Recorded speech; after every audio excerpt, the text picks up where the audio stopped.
Prisrčno pozdravljeni in dobrodošli. Z veseljem povem, da vstopamo že v utrinek številka 3.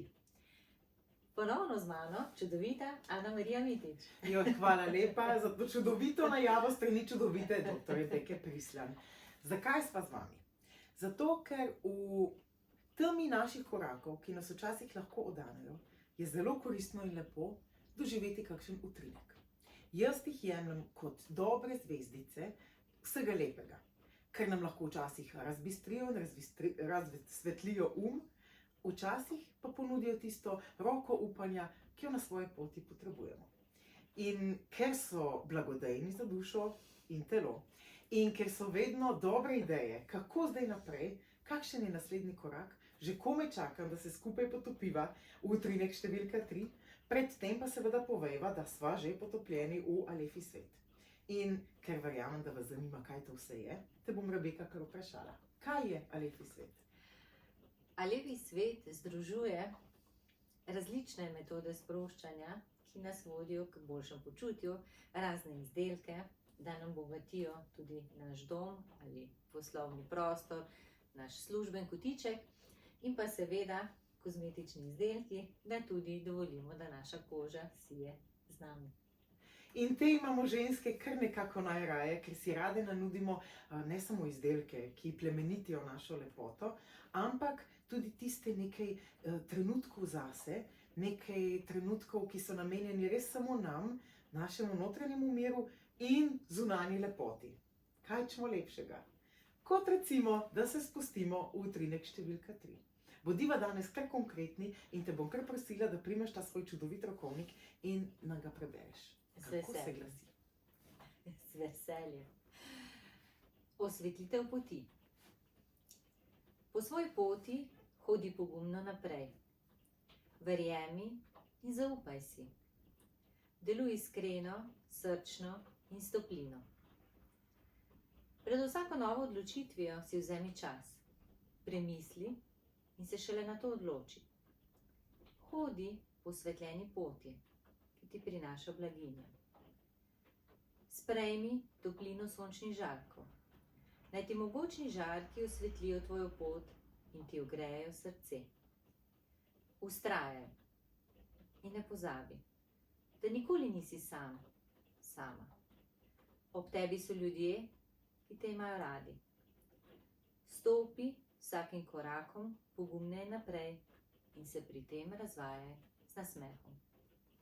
Wow, ta pa je močen, polno plemenitih besed in veliko dobrih napotkov. Jaz sem slišala predvsem vztrajnost, pa koraki, pa svetloba. V teh časih, v katerih smo, pa ne mislim samo energetsko, ampak tudi, kar se tiče same svetlobe, pa je pogosto okoli nas tema. Kje zdaj najdemo moč, upanje, zagon oziroma pravi utrinek za naslednji korak, na kateri moramo biti vztrajni? Mogoče bi jaz tlele začela s tem stavkom: ne pozabi, da nikoli nisi sam, sama. Predvsem vsi tisti, ki ste danes z nama, če se znajdete na kakšni prelomnici, na kakšnem težji preizkušnji, ne pozabite, da ob tem niste sami. Povejte, kaj se vam dogaja, poiščite pomoč ali družine ali prijatelja, nekdo, ki vam bo prisluhnil in vam pomagal.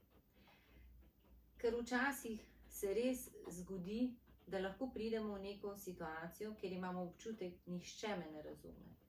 Ampak, ko pa si dovolimo reči, kdo je tisti, ki mi lahko pomaga, verjamem, da bomo v tistem trenutku, da nam bo prišla na misel prava oseba. In pri iskanju teh oseb, trenutkov, moči v nas samih in tudi teh utrinkov, pogosto pridemo do nenavadnih idej. Kaj pa potem? Če se mogoče te ideje kar malo strašimo, kaj pa če ni prava? Kako v bistvu razbistriti meglice okrog našega razuma, ki nam veli nekaj, pa srca, ki se odpira nečemu drugemu? Oziroma, težko vprašanje, Rebeka, kaj je prava pot? Jaz nekako me vodi prepričanje, da če delujem iz srca, je vedno to prava pot. In tudi jaz sem naletela v življenju čez situacije, kjer sem bila razočarana, presenečena, nekako pričakujem, res, da so vsi dobri. Včasih se potem ob takem kakšnem nekem izkušnji se počutiš, joj, sem pa malo neumna, kako pa nisem tega vedela pa predvidela. Ampak vedno pravim, odprite svoje srce. Tudi delujte srčno in ta oseba, ki vam pride na misel, če mislite, premislite, ali pa če sta dve osebi, ki pridete na misel, katera je tista, ki kaže res to srčno delovanje. In če se iz srca pride ta oseba v naše misli, verjamem, da nam lahko pomaga.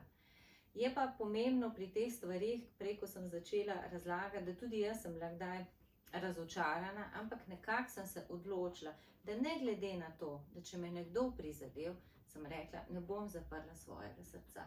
Ker če bi jaz svoje srce zaprla, bi velikim ljudem zaprla vrata, da sploh pridem do možnosti, da jih spoznam.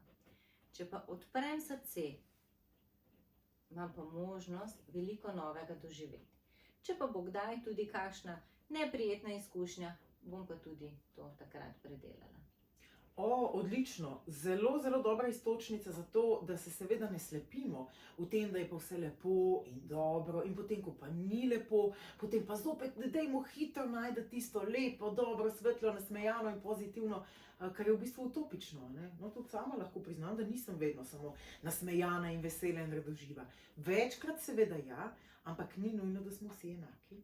In ni nujno, da so vedno poti tlakovane samo z bleščečimi kamenčki in svetlobo, ki nas lepo oplemenituje in oplaja in navaja na vse lepo in vse dobro. In kadar ni dobro, je pomembno, da nismo sami. Pa se mi zdi, da mi imamo izbiro nekomu pomagati na različne načine. Če nekomu pred nami, tudi ko ga ne poznamo, pa da je ključi od avta, rečemo, gospod, izvolite, ključi so vam padli. Gremo v trgovino, rečemo, dober dan, in se nasmejimo in lahko nekomu tudi polepšamo dan. Tako da to so naše te odločitve, s katerim lahko osvetlimo poti. In če začnemo pri sebi, da tudi, če se zbudimo, pa imamo veliko nalog, da trenutek rečemo, aha, ampak še vseeno se lahko nasmehnem in sam sebi tudi rečem, dober dan, dobro jutro. Se mi zdi, da mogoče potem je veliko lažje kakšno nalogo rešiti. In če pogledamo, da tudi naravo lahko opazujemo z različnih vidikov, lahko rečemo, zopet ta dež, ne? Spet ta temnina, dnevi so tako kratki, noči so tako dolge, vse je depresivno. Tako radi se oklenemo tistih floskul, ki jih je tako ljubko izmenjati eden z drugim, ko pač živimo in se srečujemo. Pa vendar ni vedno vse črno-belo. Ampak poskusi sedaj pogledati na dež z druge plati. Narava bi zelo hitro končala, če ne bi bilo te vode, za katero je pomembno, da kroži. In kako bi vedeli, kaj je lepo in mavrično in bleščeče, če ne bi kdaj padla tudi kakšna kapla plundre za vrat, ki nas predrami in reče, tole mi pa ni všeč. Ker ko vemo, kaj nam ni všeč, lahko pol vemo tudi, kaj nam je všeč in k tistemu stremimo. Včasih nam je tudi dež podarjen iz tega, da mogoče glih ne gremo ven, pa neke svoje načrte ustavimo in smo več časa privoščimo svojemu počitku. Tudi to telo kdaj rabi. In če pogledava ta utrinek osvetlitev poti, ta naša pot, življenjska pot, to je tisto, kar nas bogati. In mi lahko stopamo po njej, lahko kdaj zavijemo levo, desno. In glede na svoje izkušnje, nauke, znanje, lahko tudi svoje odločitve spreminjamo. Res je, nič ni dokončno, ne? In stalnica edina so pač večne spremembe. In mi z njimi. Kaj bomo pa z njimi naredili? Pa je seveda naša izbira. Oziroma, kdaj tudi odločitev. In moja odločitev tokrat je, da se ozrem še malce bolj noter v sam rokovnik, ki ni zgolj namenjen temu, da odpiramo utrinke, ki nam lepšajo dneve, ampak da jih dejansko tudi planiramo. Da si noter damo svoje načrte, vtise in tako naprej. Odkot pa ideja za rokovnik? Ideja je, da je rokovnik, ki lahko nam nekaj podari. Tale rokovnik vsebuje 365 misli, odprla sem in zagledala 131, kaj ti daje moč. No, moč potrebujemo medtem, ko si osvetljujemo pot. Odlično. Povezane so misli glede na datum, se pravi, da so nas z dnevi, vsak dan ima svojo misel, seveda pa najprej se rokovnik uporablja to izbrano misel tudi na ta način. Če se nam dogaja, da se nam ena številka ponavlja, da vidimo registrsko številko 78, pa gremo k hišni številki 78, pa pobrskamo rokovnik, kaj pa govori nam 78 številk. Po drugi strani imamo utrinke za osebno rast, 27 novih, 27 iz prejšnjega rokovnika in pa ne samo to, da tudi razvajamo se z fotografijami. Čudovitimi fotografijami. Poglej, kaj piše na tej. Okusi sprostitev, sprejmi čudež. Tako. Wow, Na svoji močna. poti. Na svoji poti. Ko jaz gledam svoje stvari za nazaj in res veliko krat sem imela občutek, da ta občutja, ki jih imam, ljubezen, kaj mi otroci podarijo, kaj ljudje okoli mene, taka močna občutja, da je to za mene čudež. Ja, se je. Saj vsaka stvar je na en način čudež. In Tudi nam ti posvetljuje čudežni pot. srčki, ki se meni prikazujejo in mi osvetljujejo pot in dajo upanje, veselje, samo izpraševanje. Rada jih podelim tudi z vsemi ostalimi, zato ker vem, da je to širitev vsega lepega, saj jaz jih vzamem kot lep znak. Tudi to je en tak mali čudež. Kje se je vesolje odločilo, da ravno oblikuje kamen v obliki srca in ga položi meni pod nogo in to na način, da ga bom ravno takrat videla. Ja, to moram reči, da odkar spremljam tvoje srčke, se mi zdi, da jih kar več vidim. In sem temu tudi zelo hvaležna, ker srce, simbol srca ima res tako mogočnost, zelo močno sporočilo. Nazadnje sem ga zaznala pri ustvarjanju peciva, se pravi v mešalniku, se je od zgori je bila tako kot kapljica v obliki srčka. In je to kot nek blagoslov. Absolutno, jaz ga vedno vzamem za dober znak. In tudi za neke vrste, sijoča osvetlitev poti, v redu je. Na pravi poti sem, vse je dobro. In če še ni dobro, pa kmalu dobro bo. Tako, se strinjam. In mi dve s tem utrinkom želiva, jaz za sebe lahko povem, tebe pa bom seveda tudi vprašala, ker danes sem še posebej radovedna in moram izkoristiti čas, ker sva še zadnjič takole samo mi dve skupaj.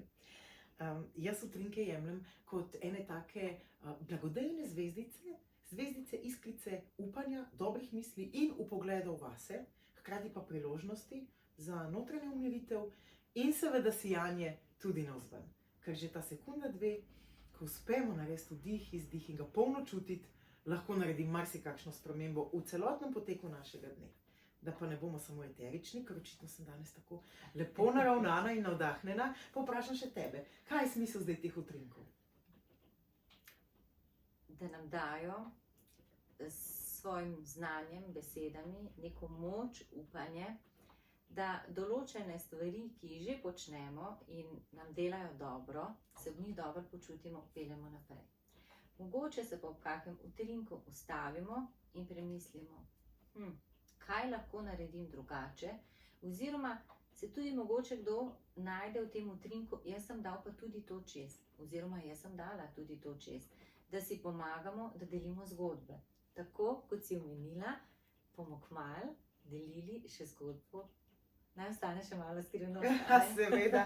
Lahko pa naznaniva, da prihaja v najino družbo še nekdo, da ne bova vedno sami, sploh tisti, ki ste navajeni spremljati, ki že sledite utrinkom vse od prvega, ne samo dobrodošli, ampak tudi bolje nas našli, kot se reče. Pridite še kdaj, mi dve sva tukaj iz nas, za vas, z največjim veseljem, ne bova pa vedno samo mi dve, zato ker je smisel, da si plemenitimo življenja en drugemu, kakor vemo in znamo, in da smo si ob strani. Tako da bodite z nami tudi prihodnjič. Čau. Dio. In srčno naprej.